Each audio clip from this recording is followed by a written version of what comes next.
তাদেরকে অনুরোধ করব, নিকট অতীতের যাদেরকে এখন বুকে টেনে নিয়ে আপনারা এই নির্বাচনের বৈতরণী পার হয়েছেন, যাদের হাতে পায়ে ধরে ইঞ্জিনিয়ারিং করে ক্ষমতায় এসেছেন, তাদের পরিণতি থেকে শিক্ষা গ্রহণ করুন।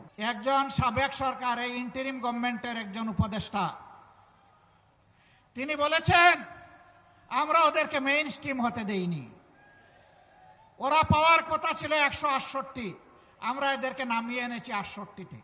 এদেশ বাংলাদেশের জনগণের। আধিপত্যবাদের দূষরদেরকে তাড়া দেখিয়ে শত শত আলিম উলামা বুকের তাজা রক্ত এবং জীবন দিয়ে এই দেশবাসীকে জীবন এনে দিয়েছেন। আমরা সেই আলিম উলামার সাথে বিশ্বাসঘাতকতা করব না। আমাদের যে যুব সমাজ, যে শ্রমিক সমাজ, যে কৃষক সমাজ, আপামর জনগণ, এমনকি 4 বছরের শিশু জীবন দিয়ে আমাদেরকে ঋণী করে গিয়েছে, আমরা তাদেরকে কথা দিচ্ছি আমরা তোমাদের সাথে বেঈমানি করব না। তোমাদের স্বপ্ন বাস্তবায়নে আমরা অবিচল সামনে এগিয়ে যাব ইনশাআল্লাহ।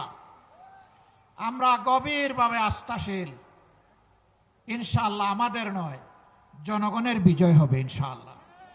যেই 70% জনগণ ফ্যাসিবাদের বিরুদ্ধে দৃঢ় অবস্থান নিয়েছে গণভোটে হ্যাঁ বলে, সেই জনগণের বিজয় হবে। নতুন করে কেউ ফ্যাসিবাদ কায়েম করতে গেলে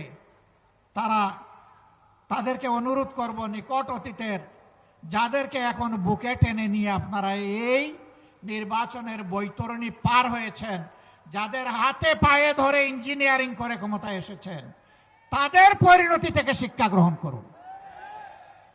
সম্মানিত ভাই ও বন্ধুগণ, তারা সংসদে দাঁড়াইলেই বলেন একটা সুষ্ঠু নির্বাচনের মধ্য দিয়ে গঠিত সরকার।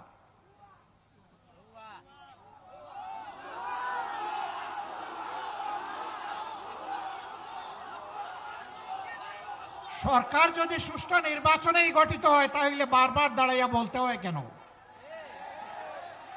ম্যাকিয়াভেলির একটা কথা আছে, তুমি যদি কোনো মিথ্যাকে এস্টাবলিশ করতে পারো, তাহলে একবার বললে হবে না, শতবার বলতে থাকো। হ্যাঁ, ইতিমধ্যেই রাজসাক্ষী 2 জন পাওয়া গেছে। একজন সাবেক সরকার, এই ইন্টারিম গভর্নমেন্টের একজন উপদেষ্টা, তিনি বলেছেন আমরা ওদেরকে মেইন স্ট্রিম হতে দেইনি, ওরা পাওয়ার কথা ছিল 168, আমরা এদেরকে নামিয়ে এনেছি 68-তে। তাইলে তিনি স্বীকার করে নিয়েছেন যে একটা নিরপেক্ষ সরকারের অংশ